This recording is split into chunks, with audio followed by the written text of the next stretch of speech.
Hey everyone, this is Bathymetrics, and today I'm going to be talking about how to do automation and clip editing in Bitwig.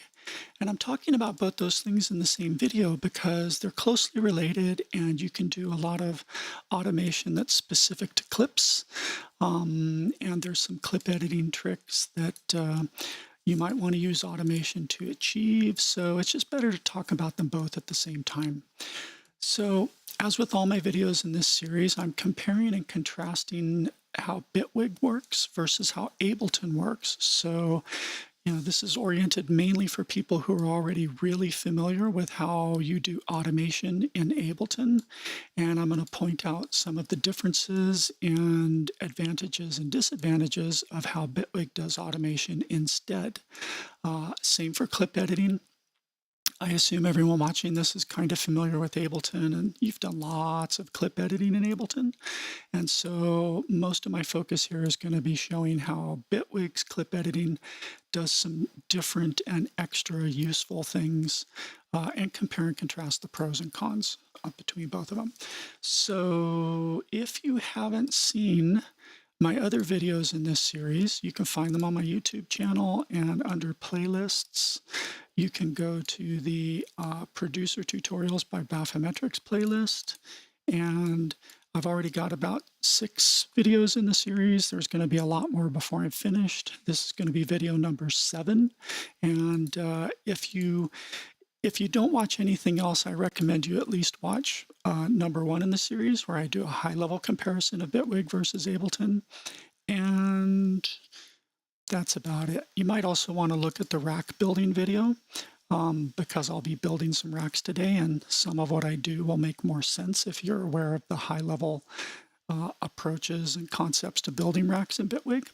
So the other thing I should point out before I start is that a lot of what I'm going to talk about is covered in my Bitwig handbook, which is available online.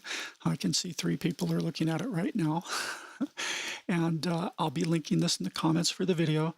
And specifically, you can refer to these sections on automation and clip and event editing to sort of catch up and remind yourself of what I've talked about in the video, so you don't necessarily have to take notes or anything.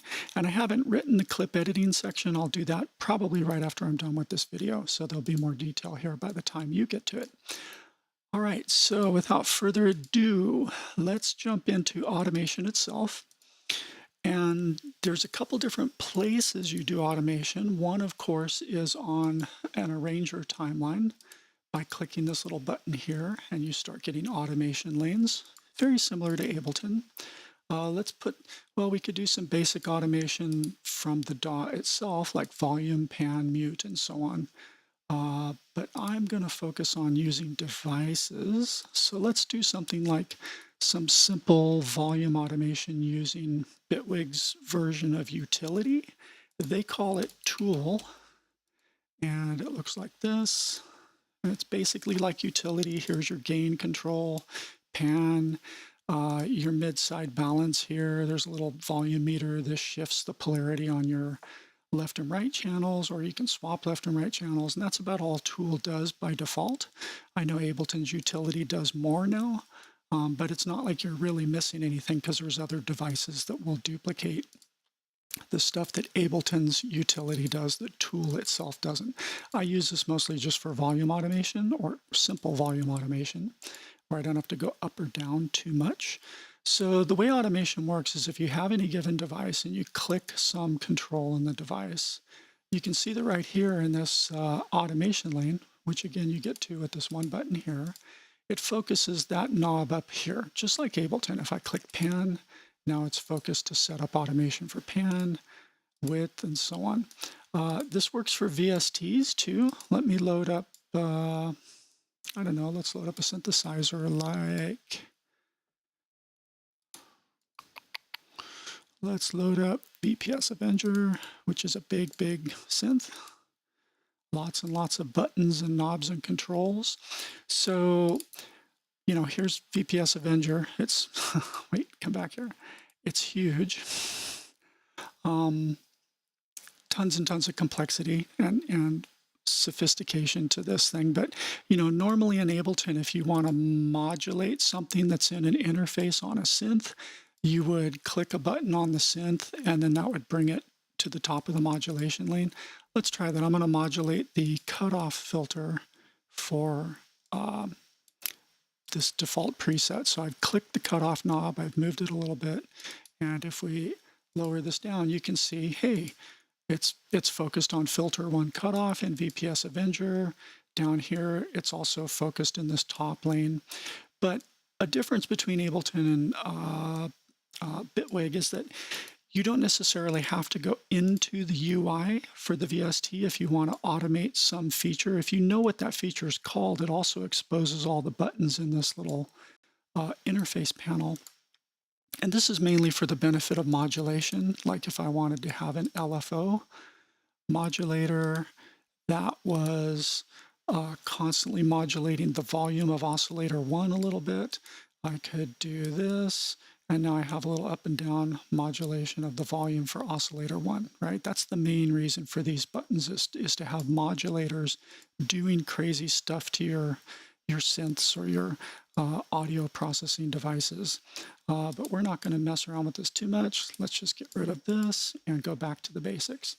So if I want to modulate the amplitude or gain of my track without, gosh, the reason you don't typically want to use the mixer's own volume fader and automate that is because then it makes it difficult to do leveling and balancing of your mix as you keep working, and you need to constantly adjust that fader to do the relative volume of a track versus all the other tracks in your mix. And if you automate the volume fader, that makes it really hard to make fine adjustments. So it's typically better to do volume automation with some sort of utility device or a special rack that'll do whatever you want in terms of volume automation.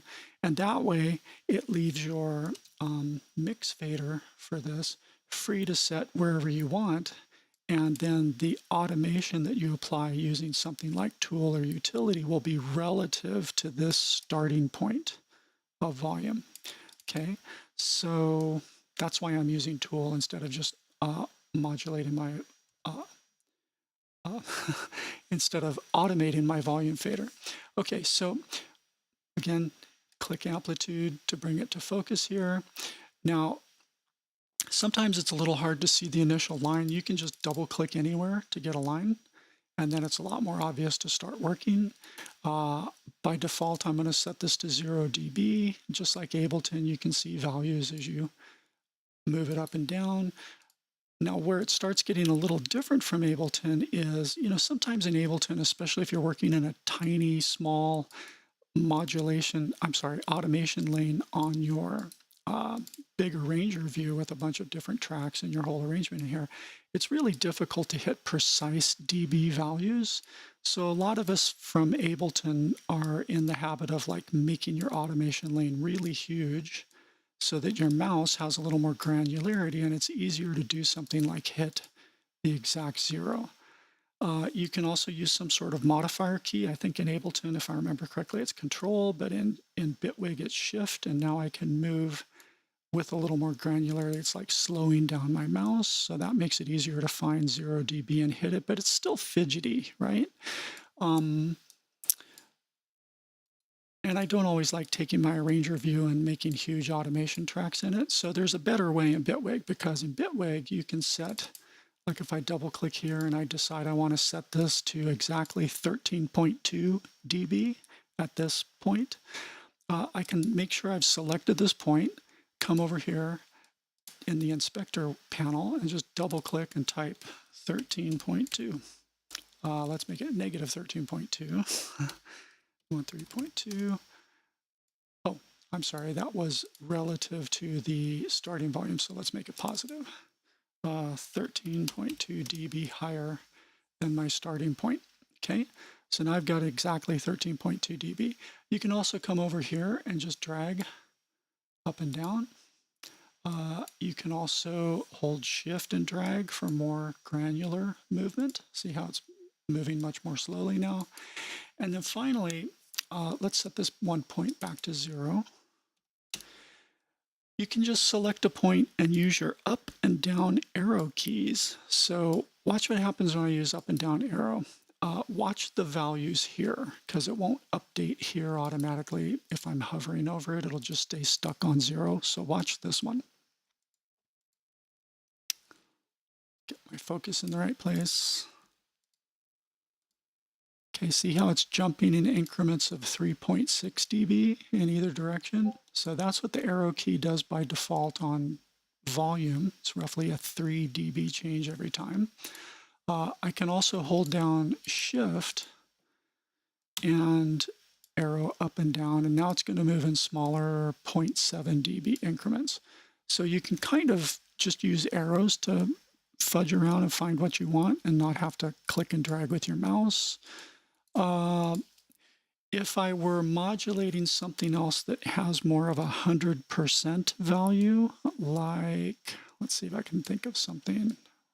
Yeah, width is in percentage. So let's say I now want to create an automation lane for width. So I click the width button, and by default it's starting at, where is it starting?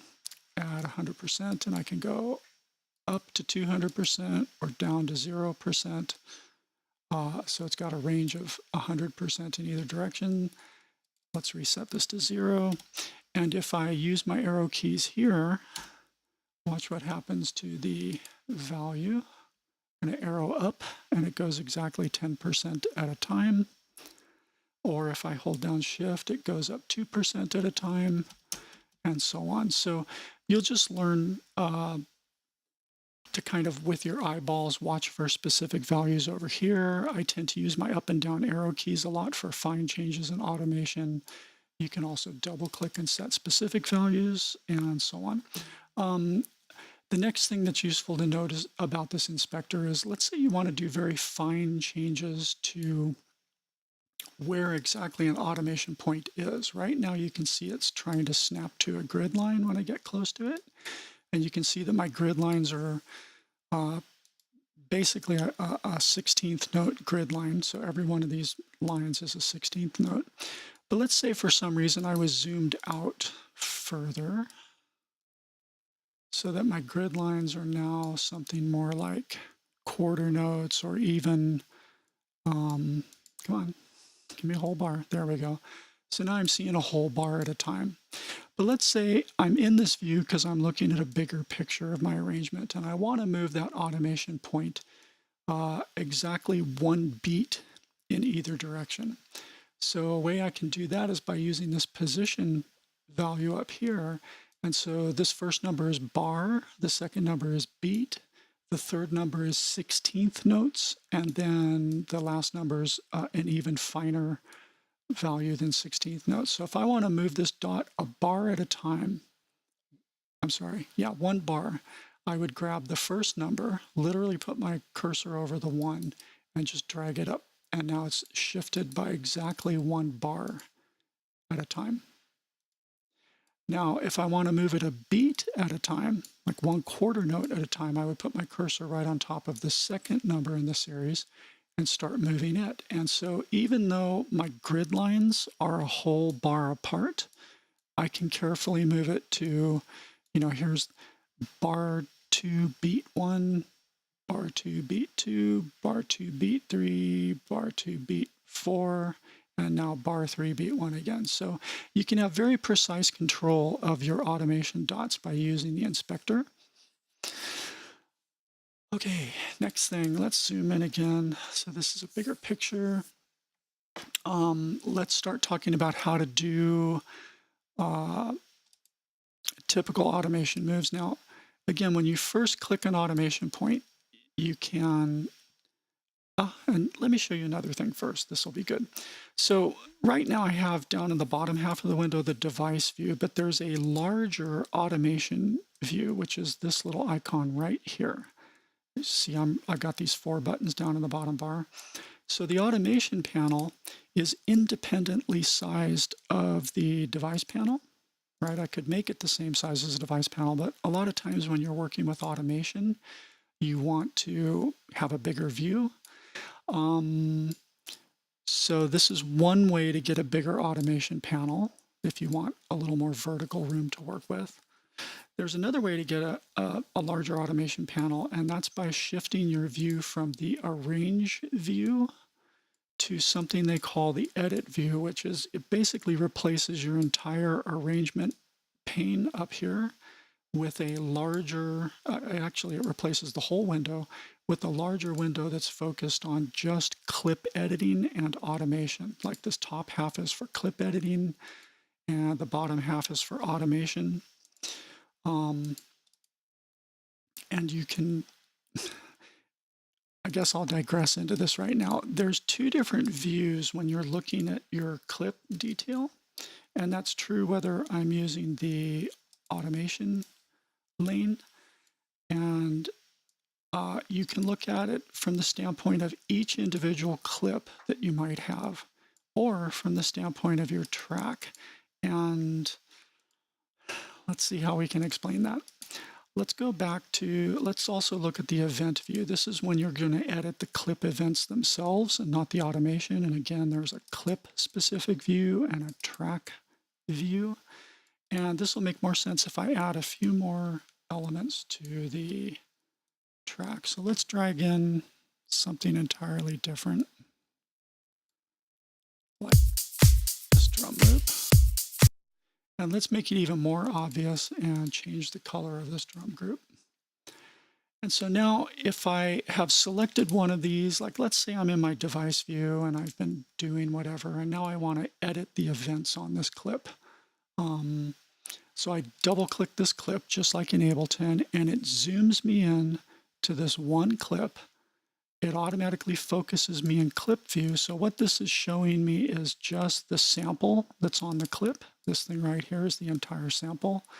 It looks a little short compared to the total start and end points of the clip, which are these markers right here, are the start and end points. This gray bar is the loop behavior of the clip, like where will it start looping? You know, you could have a clip, start somewhere early on, but then have it just loop during part of the clip after that. All right, so in the clip specific view, you're locked to the clip you select. If I select this clip over here, it's going to jump to that one. If I select this clip, it jumps back to this one. And there's some other useful tricks, like if I'm zoomed in quite a bit,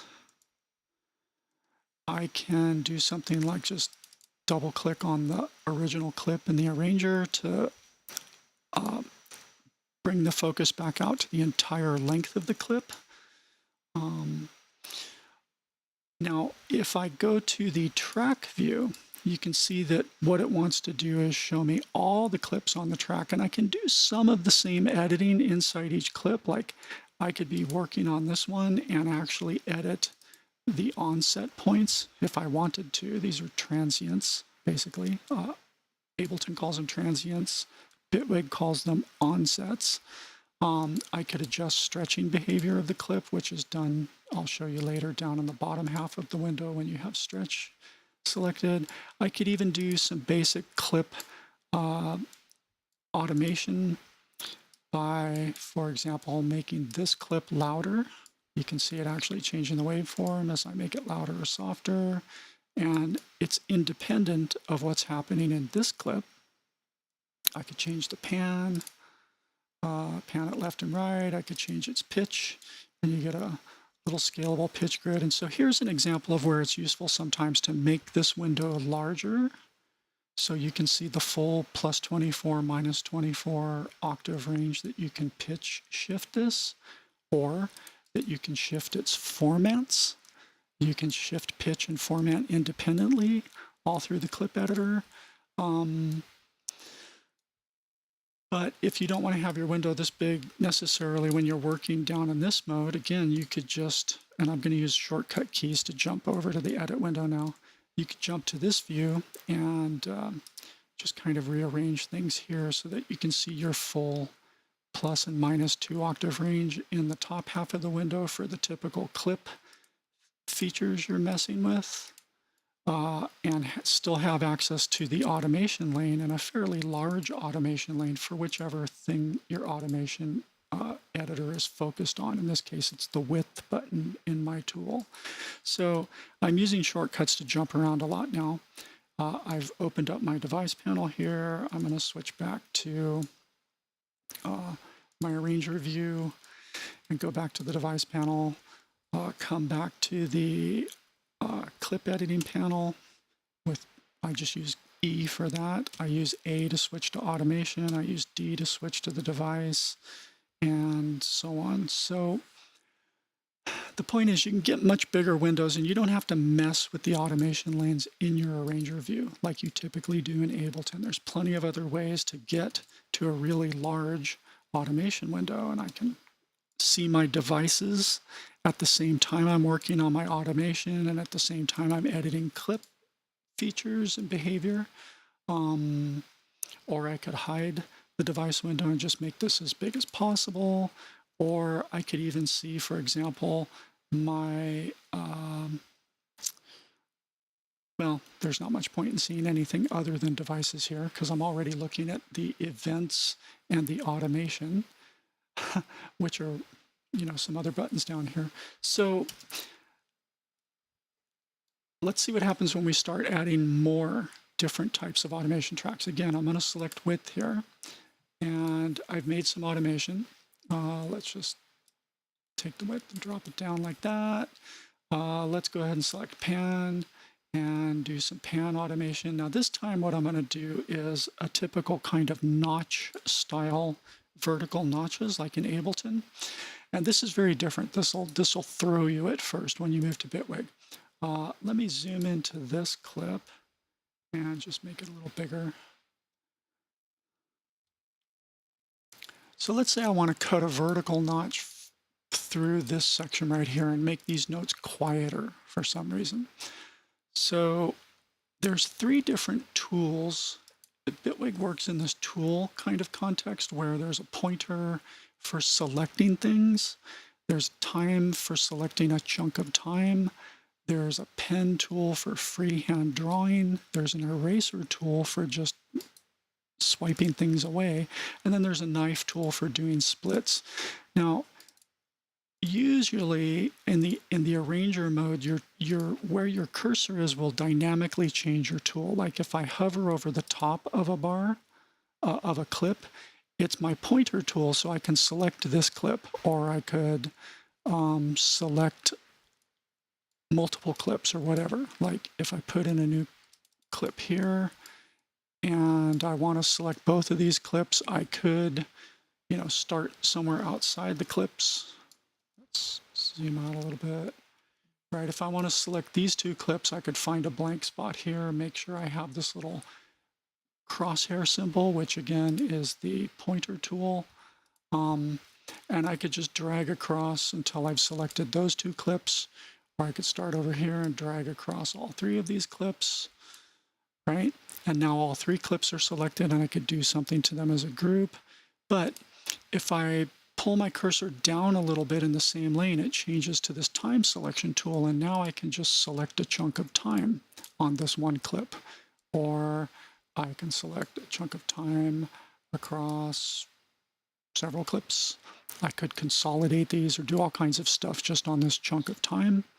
A typical use for time selection, of course, is to do something like a split.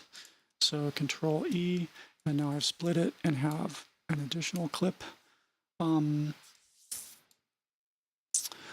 then there's other things that will change too, but for the most part, the tools like pen and eraser come in handy when you're working on automation. So here I am in the pan, and I want to cut out some vertical chunks from, like, let's zoom in again on this clip a little bit. You know, I want to cut out a vertical chunk from here to here and make it all lower in volume than the rest of the clip. So, you know, one way you could do it, of course, is, well, not lower, I want to pan it from left to right. Yeah, I could make 2 automation points, and then I can make another automation point inside and drag it down and snap it over. and make another automation point inside and drag it down and snap it over. That's one way to do it, but of course that's the slow way to do it. So I'm going to switch to the eraser tool by pressing my 4 key, and I'm just going to grab from this part where it's at 0 center still, and I'm just going to drag a selection of time across, and it just kind of, it takes everything to the right and makes it the same as wherever you started.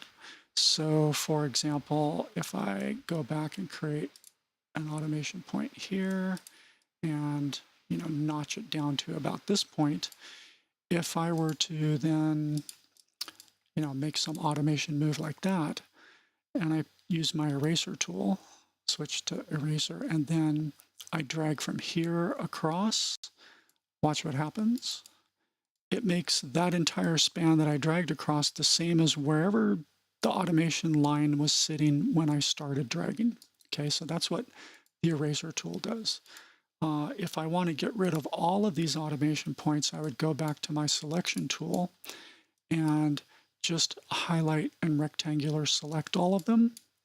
Or I could just click one, hold down Control, click another one, hold down Control, click another one, and even click that one, but not that one. And then if I press delete, all of the selected ones are going to go away, right? But I'm still going to keep that one, so the rest of the lines snap down to where this one was.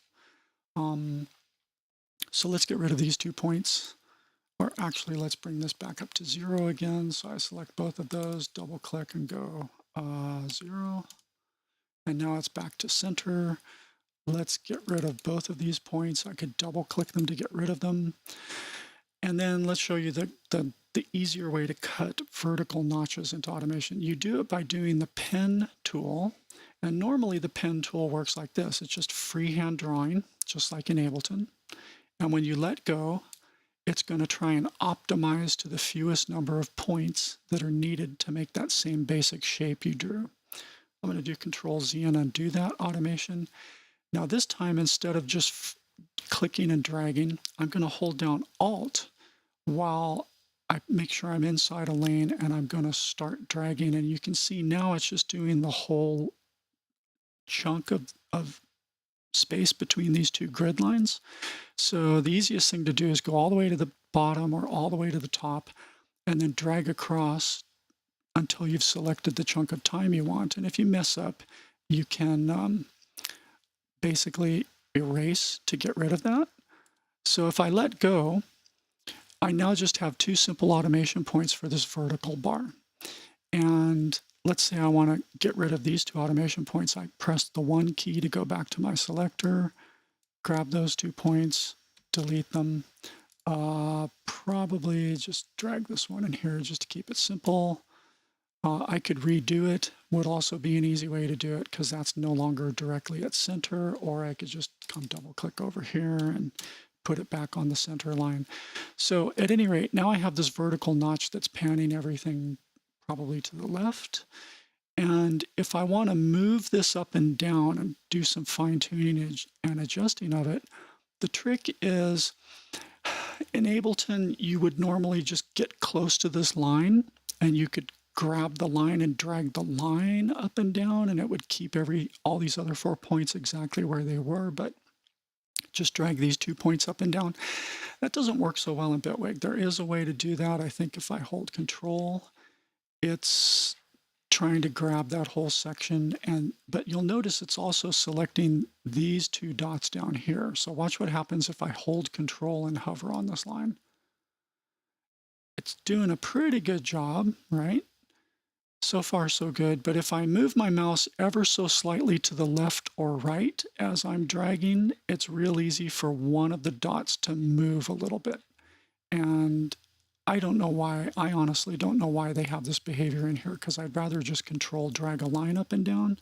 But sometimes when you're doing that, one of these dots will shift, especially if the grid lines are very close together.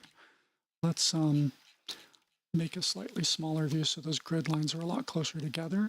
So I hold Control and drag up and down here, and it's much easier for those things to accidentally snap. So there's another way to do this that's a lot easier without causing that snapping. and that sideways movement. See, it didn't look like it had moved, and when I was zoomed out, it looked like it was still on the grid, but as you zoom in, you can see that one point actually flipped a little bit off of its line. So that whole control dragging thing doesn't work so well. I'm going to drag this back over and snap it here. Oops, I have to make sure only one of them is selected. So here's our square line again. And the way to do this is to make sure you've selected both points that go between the line. And now you can either just come over here to the value slider and just drag it up and down manually, or set a specific value like 62%, 62, and now they've both snapped to exactly 62. Or you can, let's set them to 100 again. Or while they're both selected, I could just use my up and down arrow keys to, and again, I should tap one of them just to make sure I have that selection. If I use my arrow keys, they're moving 10% at a time now. And if I use Shift plus arrow keys, they move 2% at a time. And depending on what you're automating and what the percentage range is of it, you can move as little as 1% at a time. So you can make fine adjustments, large adjustments, and just do this to quickly get where you want to go. Let's see what else. Curved behavior. Let's go to a bigger view to see this. So let's say I want to make a curved automation from this point to this point. Let's drag them until they snap to a grid. Or I could come up here and just double check this value in the inspector and make sure that it's exactly like 2.4, 2.3.4.0.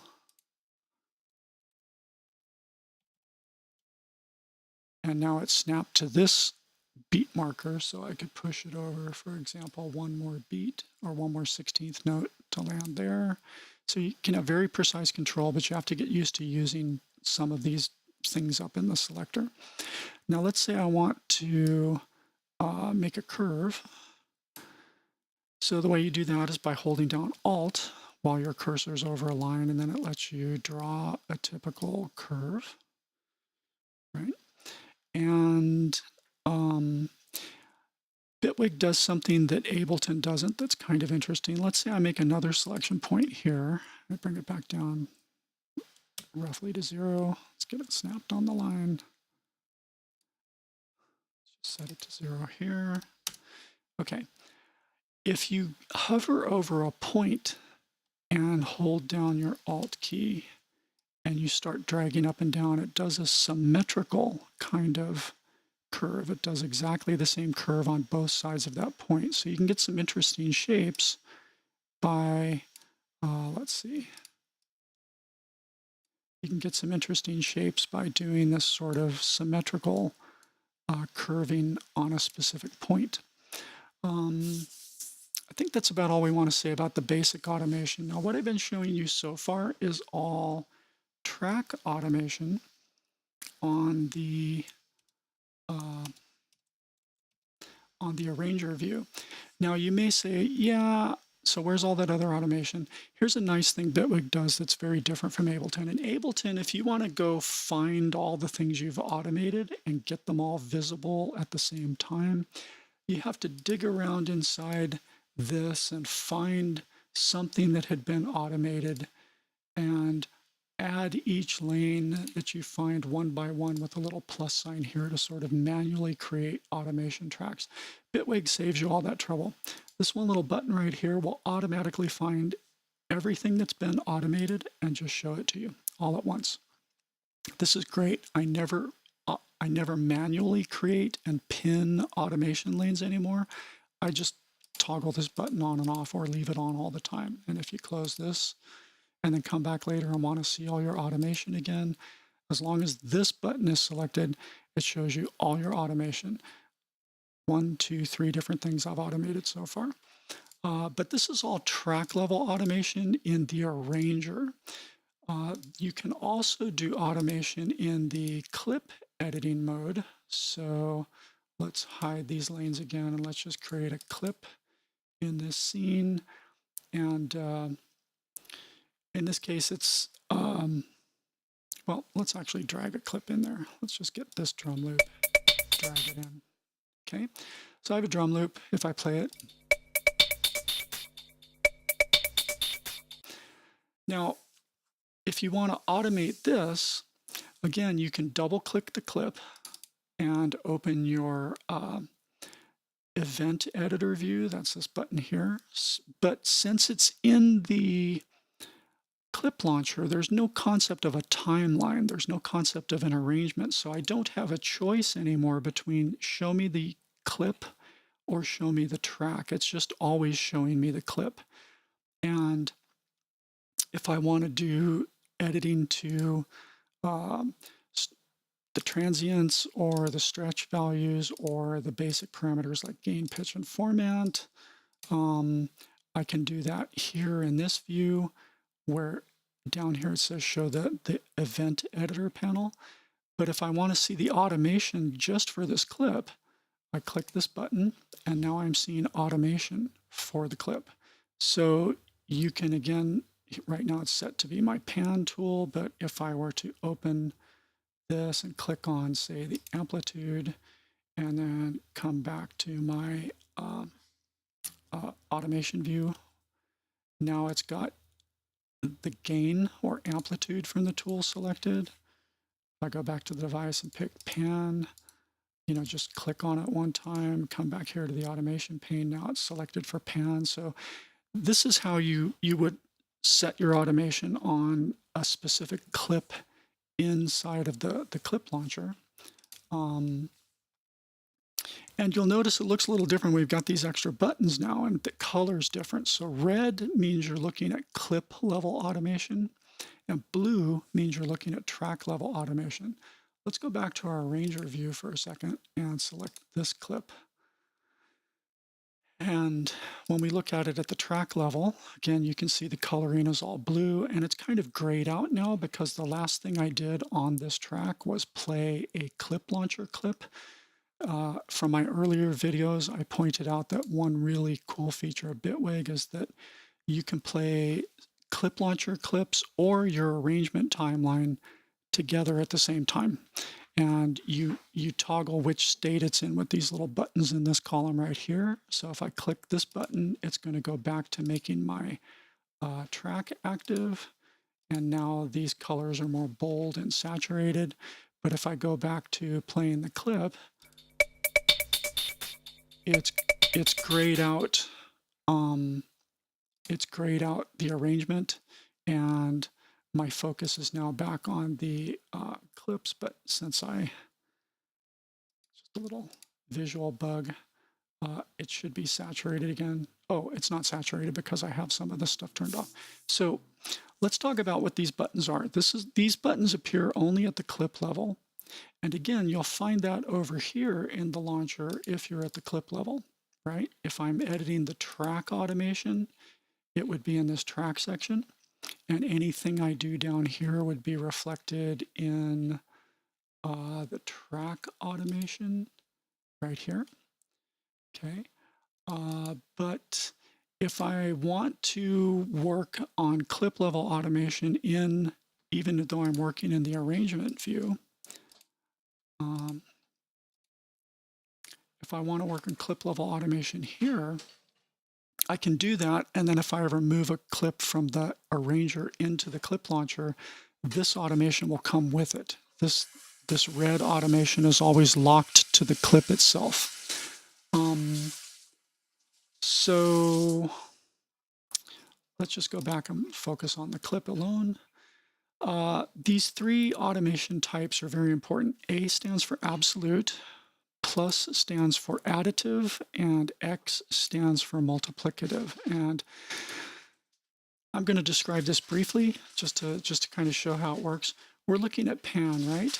And by default, my line is at the 0 point, which means it's centered. But let's say I want this clip to bounce around and swish a little bit between left and right.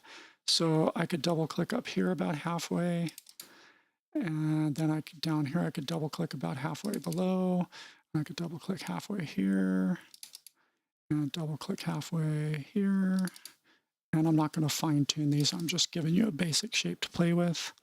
So I've got some basic left-right automation, and then I'll set one more point right at the end. That'll be at the 0 point at the end of the clip, and close enough. And let's do up here, let's set this to exactly 0 so it's back to center.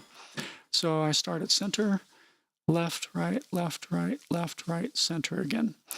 And this is additive automation, which means it's going to be relative from whatever point the absolute automation is set at. So if I flip over here to the absolute version of it, you can see that here's my 0 point on the absolute. I'm at dead center. But the relative automation is showing in the background, and I'm getting this left-right motion. And if I move the absolute automation up or down, the relative automation moves with it. So that's actually a really powerful feature that I don't know if I've ever looked for this in Ableton, but I kind of don't think Ableton can do this. And then we can go one step further. We can also add multiplicative automation to this. Oh, let me show you this trick first. Let's say right in the middle of the clip, I'm in my absolute automation, and I'm going to make a simple LFO type shape by dragging this up. Look what it's doing with the additive automation. It's scaling it to match the shape of my absolute automation. And if I put my cursor on here and hover and do Alt and, Alt and drag, I can even curve this and the additive automation moves with it, right? So you can get some interesting automation moves. The actual volume or actual panning is going to go this far left, only a little bit right, then way left, only a little bit right, left, and then a little more right down here. And here it's going a little more left than it is in these 2 points because of this curved shape. And then if I do multiplicative automation on top of all that, I could do something like take this second segment here, and that's at 50%. Let's set this one at 0%. Let's notch this out. So I'm going to do shift to my pen tool, hold down Alt, and notch this all the way down to 0% here. So it's going to go from 0% scaling to 50% scaling. And if I come back here to my absolute automation, you can see that it basically got rid of all the left and right panning changes because it's at 0% for my total scaling over here, right? So let's try doing something different. I'm going to put this back at 50% scaling by just grabbing these two things and bouncing them up until they're on the center line. And then I'm going to notch this section with 3 Alt and just, I'm going to take it all the way to the top and then let go. And then I will go back to my selection tool, grab both of these points and just drag them down a little bit till there's something like a 10% difference above the center. And then if I come back here to the, zoom out a little bit again. If I come back here to the absolute automation, you can see that this has gotten a little bit taller on this side than this one. Let's go make this multiplicative a little bit higher. Let's go like 50% up. Come back here, and now you can see this has gotten even higher and this has gotten even lower than before. So all three of these things add together, they sum together. And you just have to experiment with it to get the hang of it, but it can make for some really interesting and complex automation of values. And that's about all I want to say about the clip level stuff. Oh, and this translates because it's attached to the clip, and this is a clip. If I turn off all this view, well, actually, I only did it on this clip, right? I didn't do it on this clip over here. So if I were to drag this one into a new arranger track entirely, and we'll just close up the clip launcher now, you can see that in the new track that I made from this clip that I did all that crazy automation to. If I expand this and say, show me all the automation. Oh, make a liar out of me. Where are you? Where are you? Why aren't you there? I would have expected that to pull the automation with it. But maybe there's a difference. What am I missing? What am I missing? That was pan. Nope, nope, my automation isn't there. Well, I expected it to come over. I'll have to figure out what I did wrong that didn't bring it over, because it's still here in this one. I have to think about that. Sorry about that. See, it should have brought the pan. Oh, I know exactly why. Because it was done to the tool. It was done to the tool. That's the pan I was adjusting, was on this tool device that's on this track, but not on the new track I created. So let's see if this will work. If I bring this tool and I do Control C, bring it over here, will it be smart enough to bring the automation with it? Control V. Let's try. Yes, it brought all the automation over, but it brought over the track automation, and this pan doesn't look quite right. This is still holding the automation from this original clip. So, okay, let's try it a different way. Let me just kill this lane off entirely, and let's zoom this out a little bit, and let's take this clip again, which has some fancy automation on it, and I'm just going to keep it on the same track so that it keeps this original tool device that's on the track. I'm just going to drag it out here, put it right there, and then let's see what's going on here. I'm not seeing it in that view. If I shut this down and focus on you, let's see, let's pick a different one. Let's come back to you. No, okay. It's not pulling over my fancy automation. Well, there it is. There's that, there's that. Why aren't you showing here? That's interesting. It's here on this clip. Why isn't that displaying correctly? This might be a bug. Oh wait, no, it's still showing me because I'm on, no, that's track one of the clip. Let me go to the track automation. Sorry, I haven't really tried this before. I'm just fishing around. And let's go to automation lane. There it is. Okay. So right here, I was just in a funky mode, or it wasn't showing me. But here's that same automation that we created over in the clip launcher view. It got pulled in here with this stuff. So you're probably getting the idea by now that automation can be really, really flexible and do a lot of interesting creative things that Ableton can't. But it also comes with an extra degree of like complexity. And now how do I get that to show again? Or how do I move this from one place to another? So it's true, Bitwig is a little more complicated in some ways because it's more powerful. And it's just, you know, if you play with it enough, you'll wrap your head around this and you won't thrash a bit like I just did.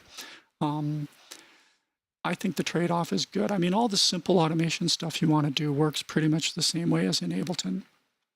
Just slightly different shortcut commands and ways of, you know, doing things, especially like vertical notches. Or let's say I wanted to move this edge over to the left. I could just highlight those two buttons, those two automation points, and just use left and right arrow keys. Nope, nope. I would have to do it from here. Just grab this and start moving it over by certain amounts, depending on which number I grab. But up and down arrow keys work for editing values this way. And you can also do this thing where you select a certain chunk of a certain chunk of points, and if I drag any one of those points manually with my cursor, I can sort of proportionally move them, and it will automatically adjust the curvature to fit the points around it that aren't selected. Drag it up and down, make it, like that. I can also use my arrow keys to at least do the up and down part, or again, use this value to shift them on exact grid lines. So that's the basics of automation. I don't think there's anything else to really say about that. Let me double check some of my notes here. Yeah, we've covered everything here. So let's talk about clip editing now. I've kind of hinted at clip editing. Let's, we're going to talk about audio clips and MIDI clips. And so you do clip editing with this thing called the detail editor. And again, if you want to see all your clips and sort of jump around and focus between them, or scroll or zoom in and out and just kind of see this one track in detail, but all the clips on the track, you make sure you've selected this thing. But if you only want to focus on one clip at a time, you click this one, and whichever clip I pick up here, it's going to automatically bring to focus down below. And if it isn't showing the full end point of the clip, like here's the start, but the end is off the edge of my screen, you don't have to mess around with all this manual scrolling like you do in Ableton. If it's off the edge of the screen somehow, or you're not seeing the whole thing and you want to see the whole thing, just go up into the Arranger view and double click the original clip, and that will automatically zoom in everything here. Or let's see, there's a way to show all those clips too, I found once. Let's say I'm looking at this clip. Stop it. Why are you in MIDI mode? Oh, because you're a MIDI clip. If I'm looking at this particular clip and I want to see all of them, what was my trick for that? I think it was, I have a shortcut key that will zoom my Arranger view to show just the complete start and end of every single clip I've got. So if I press Z, it zooms up here, right? But I can also do that down here by just, selecting this clip and pressing, I have to be in track view. And let's say I'm zoomed in really far here on this one clip, but I want to see all the clips again. I can just make sure my cursor's down here somewhere, and I press Z, and it'll zoom this one the same way.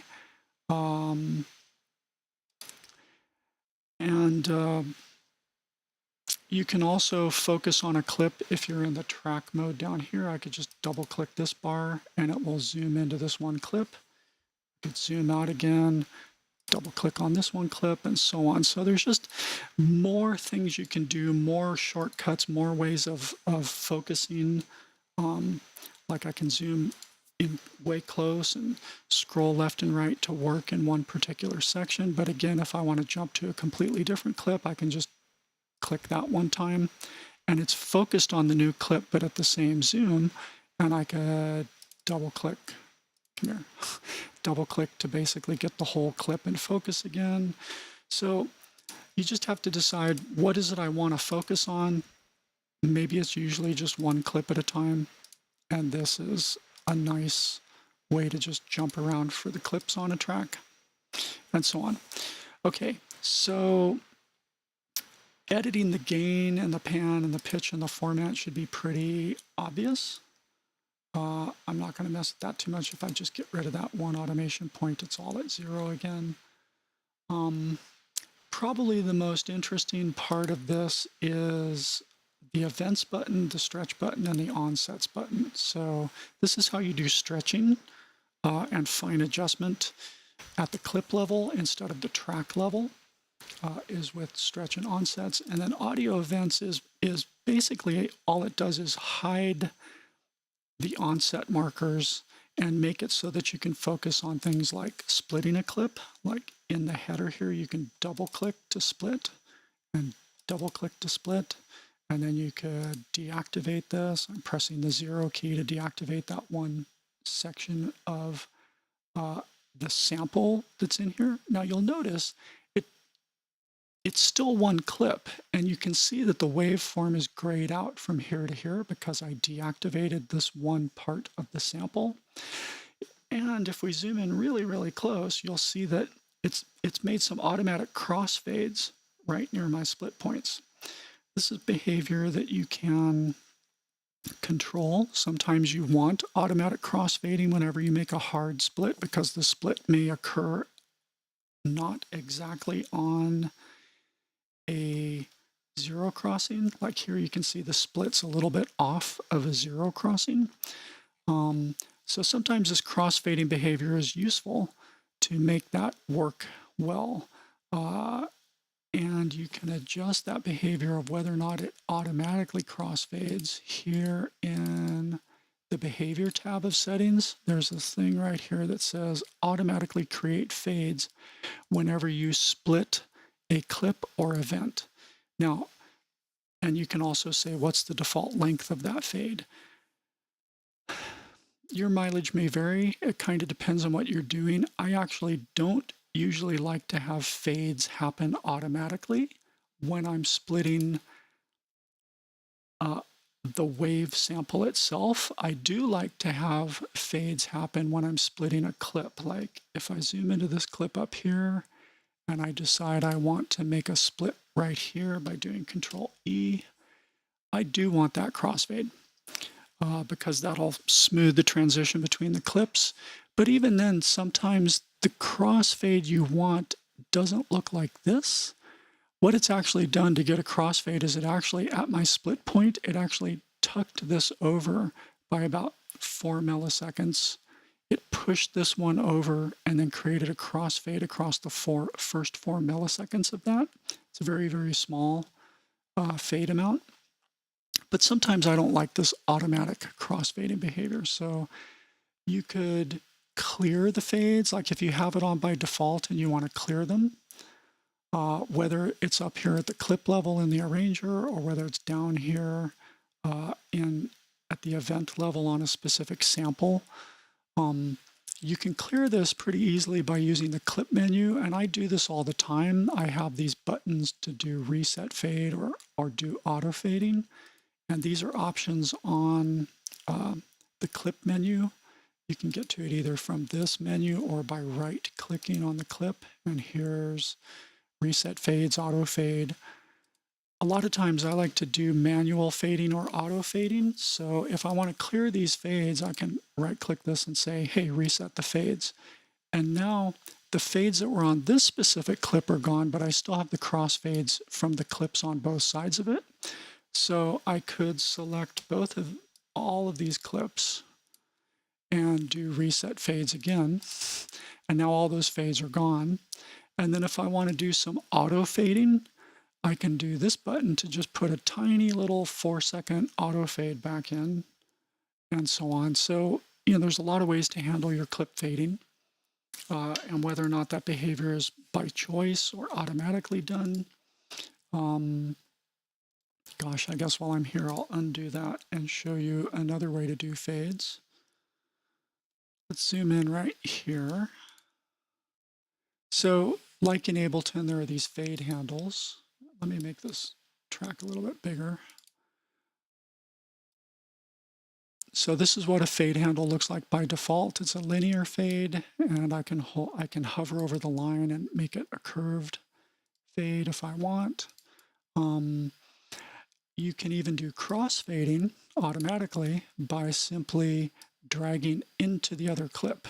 And what it does, for this crossfade to work, you really need to have this clip kind of tucked into the other clip. It's just like Ableton. It's a little nasty that way. So I'm going to make this a little bit smaller. And I'm going to pull this clip over. See what it's doing? You can see that I'm doing this to show that when you butt one clip up against another clip, it can it's already doing that crossfade behavior, right?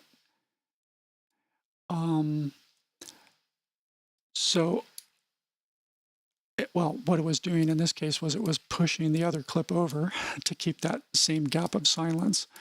But let's say that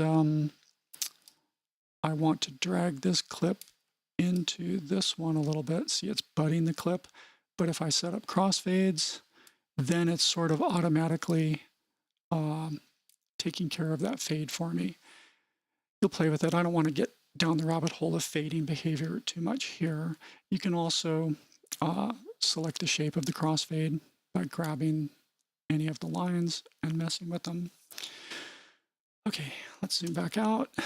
Let's zoom back out here. While I'm on a specific clip, let's go back to the track. What else can we do that's interesting? Let's talk about stretching. That's the last part for audio clips. Let's do it with, we'll do it with this clip over here. And I'm going to zoom in a little bit. So have I done a split there? Where are you? There you are. Bring you over a little bit. And you can also double click on this header down here to make it fit the span of the window. So like for example, if it's zoomed off the edge of the window or it's zoomed out, I can just double click this and bring it all in view. So stretching is done with onsets, aka transients, and the stretch points themselves. Onsets are created by default in most cases. And just like Ableton, it doesn't always do a perfect job. Like you can see just from looking right here that this particular drum sample has a groove to it. It's not perfectly on rhythm. Like this drum hit is happening off grid, off the 16th note or 64th note in this case. Let's zoom out so I'm on 16th notes. Yeah, even at the 16th note level, you can see that this hits a little early. You can see that this hit right here is a little late, right? It's off the 16th note of the grid. So Bitwig overall does about as good a job as Ableton of finding the exact start of a transient. Like you can see that's not exactly where the wave starts for that drum hit. So when you're in onsets mode, you can just drag these clips around to find the exact thing you want. In this case, that's the start of the actual transient. So I might set it there and I can just scroll through here and zoom in and focus on each hit and set up these onsets exactly where they should be. And this is no different from Ableton. You have to do the same crap in Ableton sometimes too. Now here, you know, this might have been a good choice because it's got this little pre-ring, but then here's where the real sharp transient hits with the high frequency content because all the peaks are close together. So that was actually a good choice by Bitwig. So I don't know what kind of algorithm it's using or how different it is than Ableton, but you know, just like in Ableton, when you're stretching, you might want to adjust some of these. And the onsets by default will want to snap to a grid line that it's close to. If you want to make that behavior stop, I think you hold Shift. Yeah, now I can move it without snapping, so I can get it in right where I want it and let go. In this case, that one is pretty much happening on the line. So once you've set up your onsets, then when you start stretching this clip, of course, the onsets will behave better. Now, stretching doesn't work or do anything while the clip is still raw. This is the section in every clip. This is where you turn on warping for the clip, right over here in the inspector where I'm wiggling my mouse. Now, raw means it's not warped. Just use it as an original tempo and you're done. But there's other stretching modes. The older stretching modes are these ones called stretch and cyclic. And then repitch is also one of the old original stretching modes. These newer elastic algorithms were brought in. These are made by a French company called Z-Plane, and most of the DAWs use them by now. For example, Ableton has been using the Z-Plane elastic algorithms for a while, but it's more of an API than a set kind of algorithm. So every DAW maker can tune and tweak the algorithms to behave the way they want them to. So the reason I'm pointing that out is because Ableton has a warping style called Complex Pro. And I guarantee you it's not exactly like Elastic Pro in Bitwig. They've used the API to make this behave a little differently. For example, in Ableton, you would almost never use Complex Pro to warp a clip that has a lot of transients in it, but you can see this description here says transient preserving spectral shaping with format control. So they're slightly different, and you just have to learn Bitwig's algorithms. I can tell you that from my experience, if you want a clean algorithm that you can stretch fairly far, reasonably far without hearing any significant artifacts, this thing works great on drums, it works great on melodic material, it works great on pads, it works great on everything. This is my favorite algorithm, and unlike Complex Pro and Ableton, it doesn't hit the CPU that hard either. But you just have to learn your way around the different algorithms. So let's say you pick an algorithm, any one of them, and just like Ableton, you start getting some additional things here to adjust the grain resolution. No, this is actually spectral, so resolution is kind of different. It's the size of the envelope. It's kind of like grains, but kind of not. And then you have a format shift to adjust for any metallic type sounds, or if it's like a female voice and you shift it slower, and so the voice slows down and starts sounding a little more masculine in ways. You could play with the format to make it feel more like the original female timbre of the sample. So, you've got these same adjustments that you have in Ableton. But once a warping algorithm has been engaged, then you can actually start using the stretch portion. And you see that this little marker appeared down here, right? This is the start and end warping markers. Again, if I, whoops, where am I? Yeah, here we are in this clip, and so it's set to Elastic Pro. If I set this back to raw, those little markers go away. So the point is you can't set your stretch markers, which are at the bottom, unless you're in a stretching mode. And then once you are, I could now start doing things like stretch this thing shorter, stretch this thing longer. I could go out past the edge of the clip and keep stretching it beyond the borders of the clip. I could come right here and say this was, for whatever reason, this was kind of a weird clip that had some noise in front of it, and I felt like the loop would actually start right here. I could right click this, no, double click. What is it? Yeah, double click. You get this little ghost thing as you hover your mouse here. First, you have to select the onset, right? So you pick an onset, and your mouse wants to snap to onsets when you're in stretch mode, and it'll snap even if you're way down here. So as I keep moving across, you can see that it creates these little ghosty looking warp markers wherever an onset is, okay? So let's say I wanted this to be the first warp marker in the track. I could just take this one. Nope, I couldn't. I could double click here to create this warp marker, and then I think there's a way to make this the start. Yeah, start audio event here. So I would hover over this first marker and say, this is where I want the clip to actually start warping. This is very similar to what you do in Ableton, right? And now it has this diagonal shape, which means it's the start marker. Now I could take this section of drum hits right from here to here, and I could stretch this out by putting a warp marker here. Let's see, double click. Stop that. Click, double click. No, just click, and now it's in there. And then I could put another one on this transient, and then I could take this one and drag it, right? And so now I'm stretching this one note out. And you'll notice Bitwig does a really useful thing. It shows you visually where the timing is the same as the original track, or where you've slowed the track down by stretching it. So red means it's been slowed down, and blue means it's been speeded up. So this is telling me this whole section of the clip's been slowed down. This whole section of the clip has been speeded up slightly. And this movement of the markers, let me undo it. If I put another marker right here,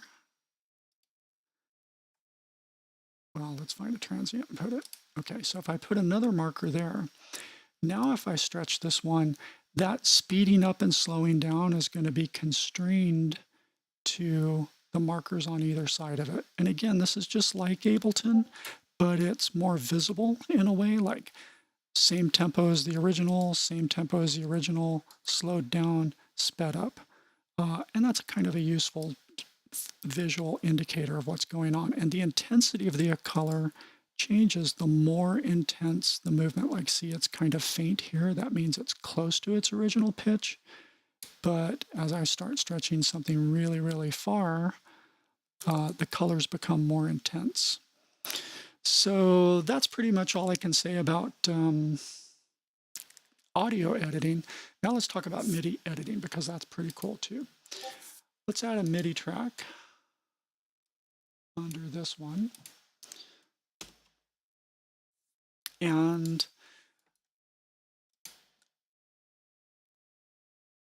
let's say that, I put a synthesizer on here and I want to, or a sampler. Let's say I put a sampler on here to do a sub bass line, and I want to line up the sub bass line with the big kicks or the kicks that are in this clip. In Ableton, that's kind of hard to visually do, but Bitwig has a nice shortcut for dealing with that. So let's say I'm working down in the sub region around F1. All right, so I set my, let's zoom this out a little bit. Here, if I double click, let's make a clip. That'll make it easier. So making a clip on your arranger timeline, if you just double click, it's going to by default put in exactly a 1-bar clip, and you can drag it out and make it bigger from that point if you want before you start adding notes to it. But you can also alternatively turn into pen mode and just draw the clip you want for as long as you want. And I kind of messed up the edge of that, so I still have to manually adjust it a little bit to fit. But the point is, you can draw really long clips this way, or really super short clips that are only like a half a bar long, whatever you want. So we're going to do a 2-bar MIDI clip to match this 2-bar drum loop. And I'm going to go here to F1 and double click to lay down a note. Now, a couple things about MIDI clips that are useful. Let's say I make a riff that is something like, oh, sorry, went into timeline mode. There. So I'm going to make a little riff that is 4 notes and go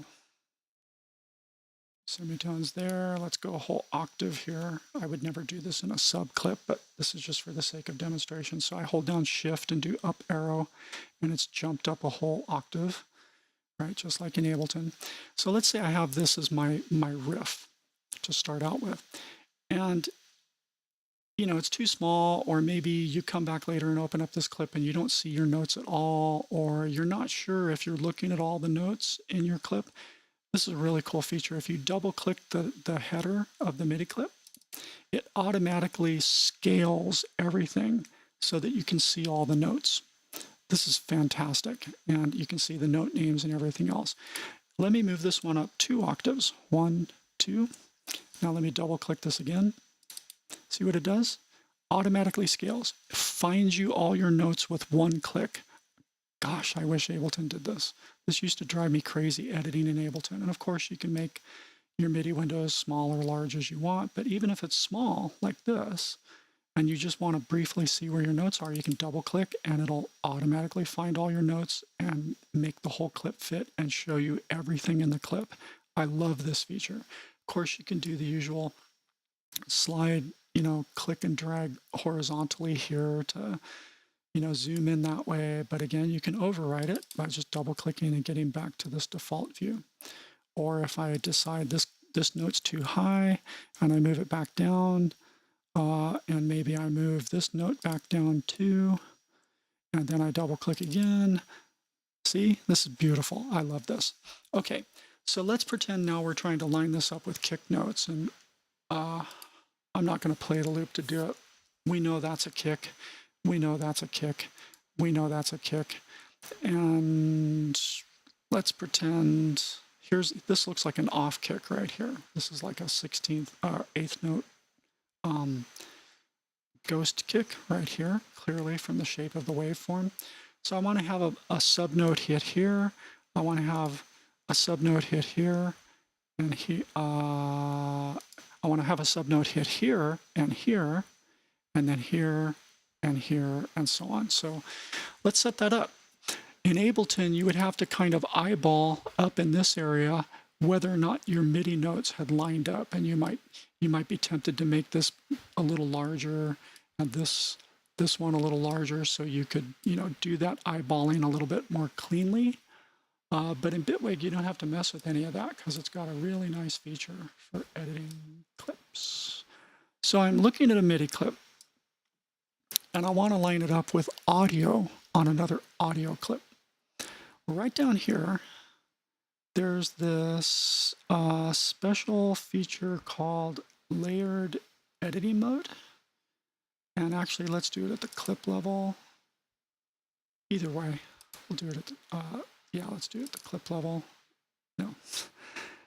And let's zoom this out to the clip again. Okay. You notice it does that scaling behavior if you click the parent clip too. Kind of cool. So if you click this thing right here, this says it lets you compare these MIDI notes against a different MIDI clip. Like, let me duplicate this track real quick. Control D. There. Helps if I actually do Control D. Let me change the color of this track. Purple. And let me change these notes a little bit. Okay. So I'm here in my original track and I'm editing it, and I have this layer thing on. And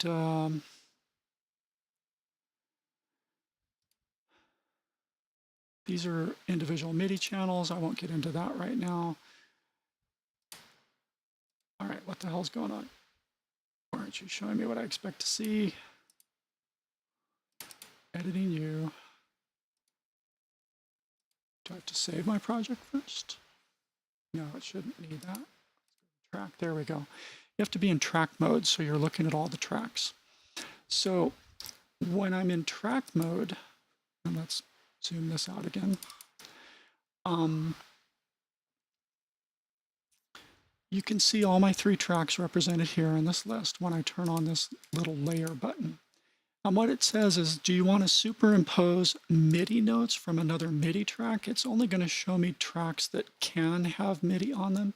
Even though there's some audio clips on this track, this one was actually a MIDI clip, and this is what they call a hybrid track, which can have either audio or MIDI on it. So that's why it's showing me this track.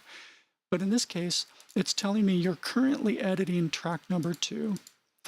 And do you want to see track number 3? And I say, yeah, show me track number 3. And that will switch me to editing track number 3, and I can go back and forth. But I can also superimpose by doing, let me think about this. Not you. Show the note editor. Nope, I want to go back here. Sorry, I haven't done this too often recently. Okay, here I am on my clip. I want to go to track. Oh, because that's showing audio. There we go. Turn this off again. So this is, oh, I see. I remember how to do it now. You have to select both tracks with multi-select. Come on, come on. There we go. I held down Shift and I selected both of these tracks. And so what this is allowing me to do is see kind of at the same time the notes from other tracks. And I could click these headers to, nope, not that. I could click this one to bring its notes to the foreground, or this one to bring instrument track 2's notes to the foregrounds. So you can have multiple MIDI tracks. You do it by shift clicking to multi-select them. So now I'm back to just one track because I clicked it. I'm back to the other track. or if I shift click both tracks, then I can bounce between which one's in the foreground by clicking the one that I want to be in the foreground. And that way, for example, this one is the one that I'm currently editing. So if I move this note, it won't affect the other note at all, right? It keeps it in the same place. I can't accidentally, well, I can accidentally move that track, but I could lock it so that I couldn't accidentally move it. And then they become kind of ghosted in the background here. And I can't do anything to them, but I can still see their position and line up these notes and do things to match or counterpoint. Is this, what does that do? I'm not sure what that does. Keep layer visible. Okay, I guess that's a way that even if I jump around to a different track. Oh, okay. That's how you superimpose it, so you can only edit one track at a time. Here I'm editing the purple track, and I don't think I can. No, I still can. Damn it. Well, anyway, use lock if you don't want to edit the other track accidentally. But this is a pretty cool feature for MIDI, right? And Ableton has something similar. So there's not too much to remark on here, but where it starts getting interesting is, let's go back to just this one track. Let's see. Make both of those invisible again. Stop it. Come on. Edit this track. You're in a weird state. Let's just grab you here. Why are, oh, because it's locked. Okay. So I come back to this track. And now let's say I want to superimpose the audio. So again, you have to be in track mode. You have to have the layers on. This lets you see all the other tracks that have MIDI. But this one lets you see all the tracks that have audio. And it lets you flip around. If I had multiple audio tracks, I could run around and edit those individually. But here's where it gets fun. Let's go back to MIDI. We're on this track. This is the one we're editing. And if I click this drop down right here, it's going to also show me all of the audio tracks in the entire project. And if I pick a specific audio track like this drum loop, now the drums are superimposed behind my MIDI. So I can now do direct edits to say, okay, I want an eighth note every time the kick hits. So let's see, that's definitely a kick hit there.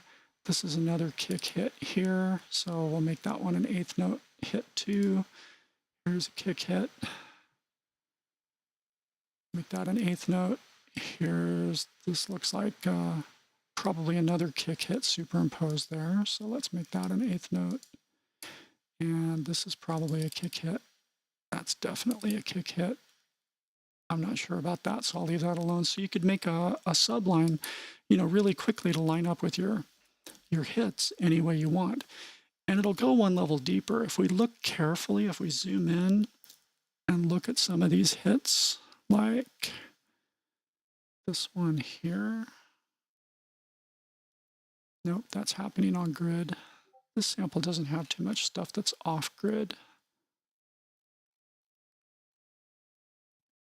Yeah, this one's right, straight time right on the grid. But if one of these were off grid, like, let's say for some reason this kick was actually starting in the middle of these two 16th notes, or 64th notes rather, you could take and visually line up, I could hold shift to get this off grid and let me drop it wherever I want.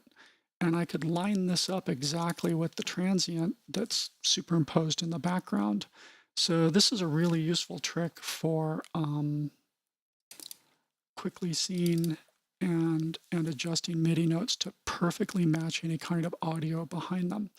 So again, this is a little confusing. As you see, I've used this several times before, but it's still not really burnt into my brain. So you watched me thrash around with it.